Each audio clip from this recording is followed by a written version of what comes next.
What's up, guys? This is D1B Universe, and this is going to be Death Battle. Now, after getting done with Steve Universe and the other stuff I was supposed to get done through today, now I can get to this instantly as it comes out on the 24th today. Now, this is going to be Sub-Zero versus Glacius, and as per usual, I'll talk about it for a little bit, and then you can head off to the reaction, or you can just skip this and just by scrolling through the little bottom section, don't even care. Because here's the thing. Straightforward, I think Glacius has this. Only because that I don't know much about Glacius, and most of the time when I don't know much about a character, that character usually wins in these death battles. However, Sub-Zero is no slouch. I believe that Sub-Zero has abilities and such that can beat... Well, that's just it though. See, they went from fire versus fire, and the deciding factor of that battle was the fact that one of them could eat fire and become stronger and actually has another means of attack against the other fire user. I don't know about the same thing for this. Glacius is like an ice guy, for all I know, and Sub-Zero is a dude who uses ice powers and stuff. The only thing I could probably say that Glacius does not have over Sub-Zero is the fact that Sub-Zero is probably stronger physically-wise than Glacius, since I think Glacius is only made from the ice that he's currently made out of. And while ice can be relatively hard, I think blue ice is like the hardest, densest ice that there is. You know, things like glacier. Darn it, I think it's glaciers. Ah, man. But icebergs. That's what. Oh my god, I can't believe it took me that long. Are kind of made out of, I think, that sort of stuff. But that's just it. That's all I can really say. This is one of those battles I'm not really looking forward to watching, mostly because I don't care about either of the characters. I'm talking if you have an anime character versus another character, I'll be interested. If you have two interesting characters with good, a good matchup kind of character interaction, yeah, again, I would like that. But this is just one of those things. Just it seems like another one of those. He has ice. Let's see who uses ice and their powers better. So yeah, we're gonna get started. And this one seems relatively short, it's not even 20 minutes long, so this battle is going to be ended pretty quickly. I think it's just one of those, let's just get started. 3, 2, 1 now. I think it's one of those placeholder battles, so they need to have more time for other battles. I know that that's kind of a myth that they do that sort of thing, except in one interview I think they did say that they did Captain America versus Batman because they already have the Batman feats, so they can just do that and just have time for something else. I can see that just being one of those. I got a fair hands. Alright, so how about a nice hot sauna? Yeah, that's it's a fucking toast oven, Chad. That's all I gotta say. So that's pretty much all I gotta say about that. Sub-Zero versus Glacius. I don't know what that is, but I know you'll love it, okay? Now click the link below and buy this shirt, or they're gonna eat me. And I really think I need to start cutting the intro parts out, because I'm telling you, many times I see those shirts have such basic designs and cost that much. It kind of bothers me. Whether it comes from being alone in the mountains, submerged in the Antarctic, or if you're really unlucky, getting iced by one of these cool warriors. Oh my god. Wow, sorry, that was bad, even for me. At least you admit it. Sub-Zero, Mistake. At least you admit it. Ninja of Mortal Kombat. And Glacius, the ice. But I do remember them doing a Killer Instinct versus Mortal Kombat one with analyze their weapons, armor, and cyborg guy versus another cyborg guy. I don't know their names. I'm not really familiar with. I know Mortal Kombat more than Killer Instinct, but god, it comes to me in names. The Lin Kuei assassins waged war with their rival splinter group, the Shirai Ryu. Desperate to claim victory in the bloody conflict, the Lin Kuei resorted to drastic means of recruitment for able-bodied soldiers. I do remember no matter what enjoying Mortal Kombat X. You know, when all of the content was in there. Well, at least they got to be ninjas. Who am I to talk? I already have Injustice 2, and I know that's gonna have an Ultimate Edition later on. These kids just so happen to be descendants from a race of extra-dimensional beings experienced in the art of ice magic. Their names were Bi-Han and Kuai Liang. With the Lin Kuei's training, these brothers became cold-blooded assassins and the finest warriors in the clan. And whether it started as a joke or he just thought it was badass, Bi-Han adopted a brand new name, Sub-Zero. I think he just thought it was badass. Online I mean, username from your teenage years that you regret forever. Sub-Zero was so fierce and driven, he became directly responsible for the complete annihilation. Yes, I am dead, and you are alive. That means you are allergic to death. Or something like that. I remember from a video. Kind of. And decided to kill him right back. which obviously pissed off Kuai Ling, who decided to do the same to Scorpion, and God, it's like high school drama, but with murder. Striving to honor his fallen brother, Kuai Liang assumed his brother's mantle as the champion of the Lin Kuei. Yeah. Sub-Zero was reborn. Except, you know, it was just his brother, Sub-Zero. Making things complicated when I heard it the first time in 9. And enhances his martial arts with his deadly cryomantic abilities. Subby can freeze the moisture in the air to do tons of stuff. He can make his own personal slip and slide, perfect for surprise attacks. He can form. But when I played Mortal Kombat X, I did like Sub-Zero's like personality and how you play as him, and he kicks the butt of the new generation just to show him old generation still got you. This can be achieved through Sub-Zero's ice. But I already saw the preview to this, so you think I'm talking over it? I already know these abilities and just okay. His opponent for devastating follow-up attacks. Again, not many ice-based things like that can probably affect Glacius. I don't know. Go into the ice sculpting business. Dude would make a killing. Ooh, unless Sub-Zero's ice is colder than what Glacius is. Sub-Zero can also implement his cryomancy and ninja talents in what appears to be near-instant teleportation. An unexpected ability which baffles even his fellow assassins. Yeah, but I bet that's still not as unexpected as turning into a friggin' polar bear. Is he actually gonna do that in the battle? Though. I want to do that. Hey, he turned into a polar bear. I think it's Liu Kang that can turn into a dragon. Come on. About tearing them to bloody shreds with one of his fatalities. Taking after his dear old bro's favorite form of murder, Sub-Zero can rip a person's head off with their entire spinal column in tow. This one's for you, Bihan. If he's feeling particularly nasty, Sub-Zero will toy with his opponent. Okay. He'll encase their lower half in ice and force them to watch helplessly as he tears them in half. Or for a quick death, he'll put them in a deep freeze that shatters like glass. At most, it is showing more strength 4 feats. seconds to freeze a person in place, which in real-world physics is completely impossible. To induce full-body frostbite in that time, he would have to lower the surrounding temperature to negative 6.5 million degrees Fahrenheit. I don't know how you do. Very impressive. I'm just gonna say it's very 13,000 times impressive. colder than absolute zero, to be exact. Okay, making cool. it a temperature which literally cannot exist. And yet still not as All right then, that helps with the whole is he colder than Anyway, Glacius? Sub-Zero has more than earned his reputation as one of the most fearsome fighters in the Mortal Kombat universe. I find that He's strong enough to break X-Ray very titanium incredible. statues with a single chop, quick enough to dodge an oncoming rocket, and he defeated some of the best warriors across multiple dimensions. Like the lizard dude Reptile, and Taven, the half-god, who single-handedly defeated dozens of Lin Kuei assassins. When we're gonna bring up the fact that his brother is now currently Noob Saibot, the worst. I'm sorry. Batman? Just very complicated times with Noob injuries no Saibot. normal person could walk away from, like getting torched in the face by a flamethrower, or being double impaled through the torso, and then torched again. Whoa, that's a lot of blood. Like, how does he have any left? I know, right? This guy's impressive. But that pales in comparison to when he underwent the procedures Good which endurance. turned him into a cyborg, and then was blown apart and reassembled into human form while still conscious. Well then. What a tough son of a bitch. Very. But don't overestimate Fully. him. Although Sub-Zero keeps company with powerful spirits, undead wraiths, and immortal gods, he's not one of them. He may have incredible powers, but he's still just a mortal man.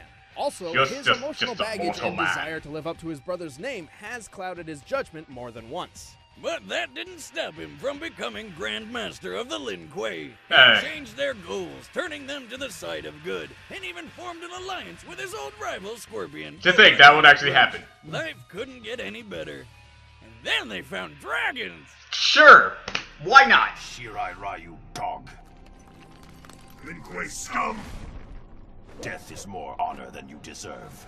Oh man, with these whole clans and their pacts and their stuff, it's always, why can't we all just get along? By the 88 degrees. Should anyone dare violate these laws, they will find themselves targeted by the Galactic Marshals. And one of them being a, Space cops. frozen guy. One of these alien officers was sent to Earth to investigate an eerie distress signal. But he was shot down by the world-dominating corporation called Ultratech. You know, evil Walmart. Really? Ultratech had reverse engineered. In fact, he got shot down by an evil Walmart. Some It's decades very prior, pathetic. the Roswell incident. However, the use of advanced technology by less developed species is a clear violation of the 88 Decrees. Kinda like if you saw a chimpanzee pick up a flamethrower It'd be awesome. It would be. But you'd want to take it away real quick. Determined to correct these wrongs and return home, the alien marshal set his sights on bringing Ultratech to their knees and recovering his lost technology. And if he couldn't, he'd just blow it all up. It was Well, then that's one way to handle everything. Glacius. Yeah, I've seen a lot of like gameplay of Killer Instinct and the stuff they pull off is incredible. Actually, he comes from a race of aliens with weird telekinetic abilities. By manipulating simple molecular structures, Glacius can use the environment nearby to create armor around his inner body. This came in handy when his ship was shot down in Antarctica, and he lost his native shell.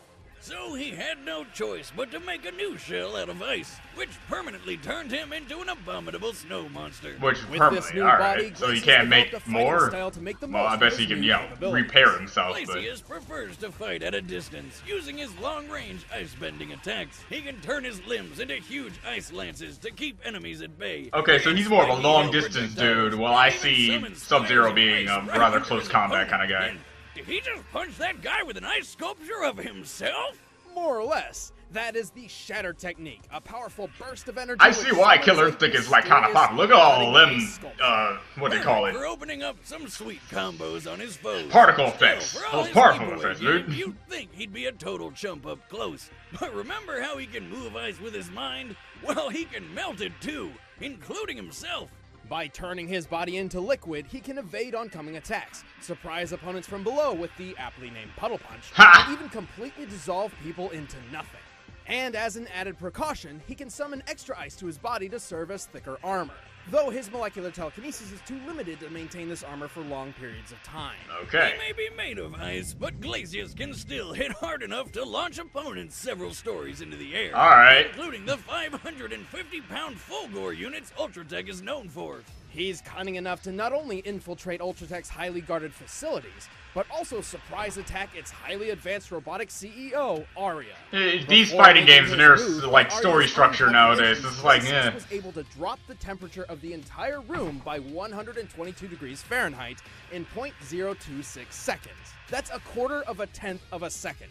Well, that's fast, but it's not necessarily like, you know, as cold as what I saw with Sub-Zero. To freeze his opponents completely solid. And then he makes them explode with his mind. Maybe Glacius's real name is Kelvin, because that's colder than absolute zero. I feel like that was some sort of nerd joke. Yes, it was. Yeah, you're not allowed to make a joke ever again. Yeah, that's Boomstick's job. They may be horrible, but at least they're not that. To bring down Ultratech, he battled and defeated dozens of killer robots, a zombie pirate, a genetically engineered dinosaur fighter, and a werewolf. What? He even killed Cinder, the guy who's made of friggin' fire. You know, opposite ice. Glacius is ridiculously intimidating, but he does have a weakness. So what is it? His natural body within the ice is fragile and defenseless. His entire fighting style is built around keeping foes away for this very reason. So, how many licks does it take to get to the center of a Glacius? Oh, how many would it take? What, he looks like a giant popsicle with legs. Oh, I thought you meant licks as in punches, what, like, Boomstick? you know, the slang do. You're fucking weird. Oh, you say that now, Wiz. Alright. Okay, let's let the battle begin, and wow, it must be really short. The combatants are set. Let's end this debate once and for all. Because I already know it's gonna be that Blue Apron stuff, and I'm gonna cut it out because I'm not sponsored by Blue Apron, and I'm not helping these guys out in that matter. Bye. Oh, we're starting. Cool. All right, let's go. I got like 3 things done during that one. That's like my goal for now. Whenever this happens.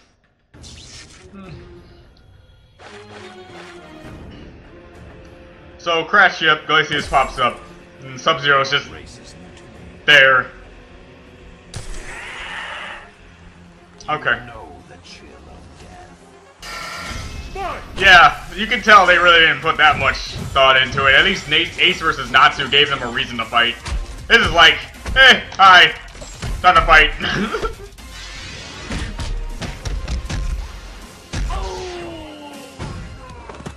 But it is somewhat good to get back into the basics. Or simplicity, some stuff.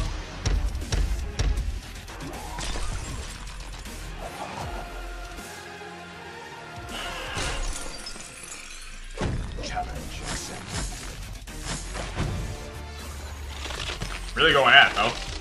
form of a warrior, but you lack conviction. I guess.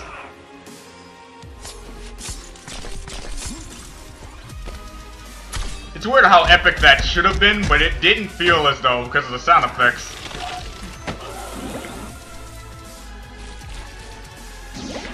Well then.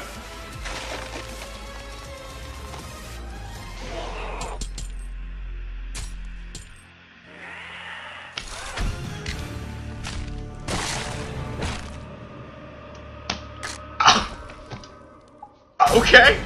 I know it's the theme and all, but that was just ice cold. Really? Come on, Glacius Boomstick. and Sub-Zero seemed to be a near match in terms of cryomantic abilities, Yeah. but it was Sub-Zero who had the training and the power to bring Glacius down. Okay. Sub-Zero has fought ninjas, robot ninjas, secret agents, movie stars, gods, and even fellow ice warriors. Okay, if it wasn't for the whole gods Didn't thing, have you know. anything Subby hadn't seen before. And while their speed was fairly similar, Sub-Zero's impressive reflexes and ninja-like skills gave him one of the most important edges in this fight. Jesus Christ. He could maneuver around Glacius's keep away strategy, and his teleportation kept him a step ahead, even able to avoid Glacius's liquid form.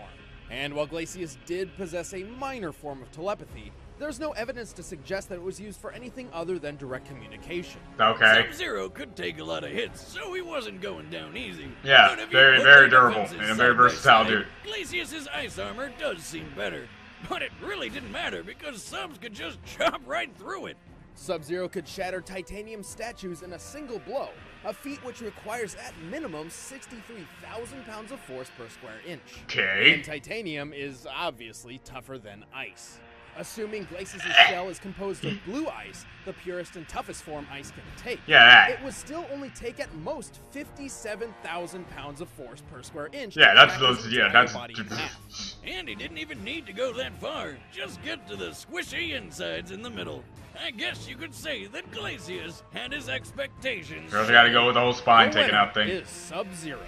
Alright, cool. You actually play with my expectations a bit. I actually thought Glacius was gonna take it. Wiz, I'm about to show you the matchup for the next death battle. And Go after for that, it. please click that button over there to try a first membership and see the next episode before anybody else. Alright, Thanks for watching. who's next? That's really what we're here for, right?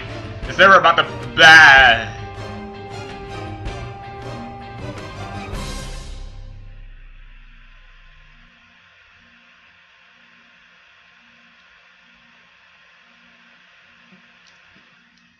It's never about the battle itself, it's about who's next. That's what we talk about. Okay. Oh, of course, before I talk about that, let's just talk about a bit of the battle itself. It's really not much to really dissect other than the fact that, yeah, okay. Yeah, pretty much what I guess when it comes to, like, Sub-Zero having, like, more strength than Glacius, because just looking at Glacius, it just seems, and also seeing that moveset, he seems more reliant on his ice-bending abilities than his actual brute strength when it comes to punching another person. While Sub-Zero is all about that stuff, his cryomancing abilities, what they showed, it does seem that Sub-Zero did trump him in a lot of ways. So, mostly because I didn't know about the character of Glacius is why I was kind of skeptical on like Sub-Zero's part. But if I knew everything about Glacius, knew everything about Sub-Zero, I'd probably call this another one of those one-sided things I just wanted to do for fun. But anyway, I can't really say that out loud. Well, I already did. Let's just say, I can't just be like skeptical that way. This was a good battle in of it. So for people who, because this is mostly a fighting games type, I'm not a fighting game kind of guy. I only do it for if that fighting game happens to have an interesting story to it, which is why I've been getting most of the newer Mortal Kombat and now the current Injustice 2, because I like the concept that they were going. I like the Injustice and its overall like concept. Oh, Superman is back. Great, sweet. Let's do that. Cool. And yeah, it was just okay. Going off of the next battle, however, all right. Now, I'm not familiar with Miss Marvel here, Captain Marvel. Well, I do know her old name used to be Miss Marvel, but now it's Captain Marvel for some reason. I'm not into the big Marvel comics. All right, I did know that Civil War 2 is underway with a lot of like a whole bunch of like changing of stuff and like another arc and stuff, and then apparently she has something to do with beating Tony Stark. I'm not entirely sure. it's comic books like Marvel and DC that really confuses me about their feats and their capabilities compared to someone from an anime who kind of has like a linear structure to them, unless you're Dragon Ball Super, because then again now you have two continuities to go through. Two canons to go through. You got the manga who says if you do Super Saiyan Blue and then get out of Super Saiyan Blue and go back into it, you have like 1/10 of the power that you have beforehand, so you have to use it sparingly. But in the anime, you see Goku just spamming Super Saiyan Blue like it's like an average power up. And in the anime, it just seems like he can control his ki better, so it makes sense. As for this, Captain Marvel, if I can remember anything that she can do, I can probably go on a guess and say that she can probably bust a planet.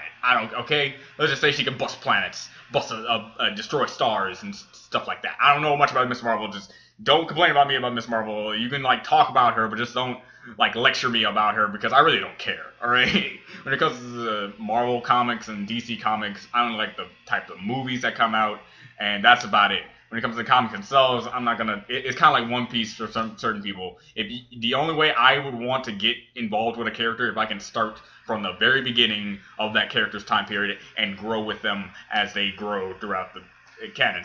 She's been around probably since the 60s, so there's no physically possible way I'm gonna be able to do that. But as for 18, I'm trying to avoid this because here's the thing. I love having debates with people. I love talking about like power scaling, people who can do these things and stuff like that. But when it comes to Dragon Ball Z, there's always this gray area when it comes to talking about power scaling and just talking about the powers that are in Dragon Ball Z in general to people. They kind of have this thing where if you say like the slightest wrong thing about a certain character, like let's say I say Android 18 is probably a planet buster, that's it. You're going to have people telling me she's not a planet buster, obviously, if she can kick the butt of Vegeta, Super Saiyan form, and Vegeta is obviously more powerful than Frieza, a person who can blow up a planet just by going this, and clearly can be like a solar system buster, or probably a star buster, or around that area, along with all the training and probably stuff she probably did since it's at Super. She's probably a like hyper universal at this point. I'm obviously joking, but I'm just doing like this example of how people can be overly analytical when it comes to Dragon Ball Z characters, and really characters in general, but I've been having a lot more Dragon Ball Z characters in my time talking about them. So, here's the thing. Bottom line, I want 18 to win. Why? 18 is one of my favorite characters. She's one of my top 10 actually, female characters. I'm not going to tell you which place that she is in because I don't want the waifu wars to really go about anything, but I never really considered her as a waifu material type of person. Since she already has a husband, I kind of don't do that. If the waifu has a husband already, it's just kind of weird. Besides, I still don't have a definitive waifu. I only joke about that, like with Yang or other like characters, but that's pretty much it. If she dies and loses, I don't really care. I just care about the people who actually will get butthurt about it if she loses against Captain Marvel. That's all I gotta say. Really though. But when in terms of feats and stuff, I think some of the main reasons why they put these two together is one, they both have blonde hair and blue eyes, because they like those little small, minute details when it comes to matching up people. But if I can remember, doesn't Captain Marvel have the ability to drain power? Like, you know, if you shoot energy at her, she can, like, absorb it, which, you know, would be a thing that I'd say would correlate to 18 if she could drain power, yet she can't. That is Android 19 and 20's thing. Android 17 and 18 and 16 can't do that. They pretty much have like an unlimited supply of energy that they just kind of like build up over time, which is kind of like you can say their energy is limitless, but they can't drain energy. So if you were going to like the whole draining energy route, then why not pick Android 19 or 20? Oh, right, because they're not as memorable or as popular as 18, of course. But hey, that's pretty much the only thing I can think about. Besides, if Captain Marvel can drain energy, and I mean this in like a broad scope, just in case she can't drain energy, because I could be wrong about that. But if you put up a character who can drain energy against a person who can't drain energy, then you're basically doing a whole Natsu versus Ace thing. You got a person who can throw ammo and power at them, give it to them, make them stronger, and then utterly having that person win because they have that upper hand there. That's pretty much all I can say. You know, hold on, I'm gonna clarify this. I'll cut this out. Energy absorption. Her body is capable of absorbing various types of energy for the purpose of temporarily enhancing her own physical attributes. She can augment her strength and energy projection up to the force of an exploding nuclear weapon. If empowered by enough energy, she can assume her binary form again temporarily. So yeah, I was 100% right when I was remembering a little bit about Captain Marvel for what I know about her, and she can drain energy. So basically, Android 18 is fighting a losing. I'm sorry. Let me fully appropriate to you guys how much I love Android 18. Lazuli has almost kind of no chance against this if that's the case with her energy draining abilities, and I hate that because if you're gonna have an energy drainer, have an energy drainer. Like, oh man, and oh man. If you're gonna have an android fight something, have it fight another android, but then again it wouldn't make any sense because Android 18 isn't an android, she's a cyborg. So, if you're gonna have her fight a cyborg, fight another cyborg, and don't make it Cyborg from Teen Titans, because I think Cyborg will get his ish wrecked. So, why does Kurotak keep doing this? Why? Alright, if you guys have perfectly logical reasons why Captain Marvel is the perfect, let me emphasize that, perfect candidate for 18 to fight, and please explain it down in the comment section below. I'll be sure not to read it because I don't read comments. I'm joking, I will read it because I'm just say that, you know, just be funny, but let's just get to see straight here. I love 18, and I can't say I love the Dragon Ball community because there are certain people in the Dragon Ball community that just likes to take things a little too far, especially when it comes to the screw attack, and they feel like it's a personal attack against them if a Dragon Ball Z character loses. Like, I can go into the comment section right now into this Death Battle video, and just for the people who see the matchup alone will say one of two things. One, oh, they're gonna kill off 18 because 18 is probably gonna have it's gonna be another Dragon Ball Z loss, blah, blah, blah. Or the second thing, oh, if 18 wins, they're just gonna show them they can beat a comic book character because we're butthurt fans, they need to appease us or something like that. Or then you have people like me who says, well, Vegeta beat Shadow, Hercule beat Dan, Goku lost to Superman twice, granted, and that's about all off the top of my head that I can really think about. Oh yeah, and Boo lost to Kirby. Kind of forgot about that one. When it comes to the whole battle matchups, if anything, it seems pretty alright to me, and they don't seem biased at all, actually.